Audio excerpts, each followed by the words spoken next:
safe one. That's from Team Manel's side. Just Wednesday morning. huh? Wednesday morning. Time the next day rather than some. And the reason you want that, is that because of the conditions, or is it because of Monday onwards? Also what we're going to do on the ice exclusion zone. If we're doing it, it should count for something, and that seems as sensible as anything else. It's complicated if we...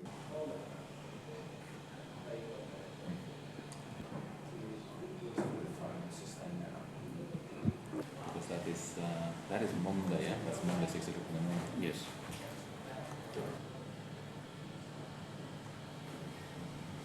Fiji's not different, but some of those islands are 3 meters above the fresh the whole time.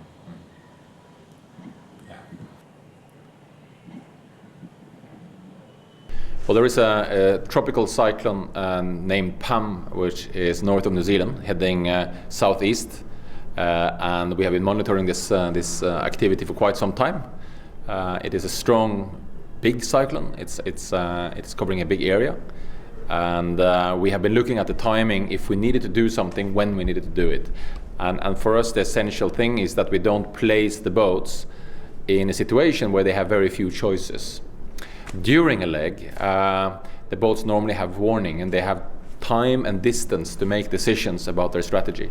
Sometimes they can't avoid it in the middle of a leg, but when we are close to the start and close to coast, and we have a very severe weather system that blocks the road for the sailors, it is prudent seamanship to take precaution. And this is a very strong cyclone. It has various predictions of its tracks. Some tracks takes it very close to New Zealand, even to New Zealand, and some takes it slightly off the coast. The biggest challenge for us would be the sea state more than the wind, although it's predicting very strong wind. And what situation it could put the boats on very close to the New Zealand coast if something went wrong, because it's even going to be difficult to do rescue in those kind of conditions, and we don't really want to take that risk. So it's prudent seamanship to keep them here in New Zealand until the center of the cyclone has passed south of Auckland, and then we will be looking at the track they will have north of the cyclone to get east and later on southeast. But currently our decision is that we have delayed the time they leave New Zealand for Brazil with minimum 24 hours. The cyclone we have here at the moment is a fairly regular occurrence this time of year in New Zealand. They generally start north of New Caledonia or Fiji, in that region, and they track down between or over one of those two islands. Sometimes they head for Queensland and Northern Australia. There was one quite bad one there a month ago, just before we started in Sanya. Actually, it was there, and often they get down as far as New Zealand. We tend to get the tail end. They're generally starting to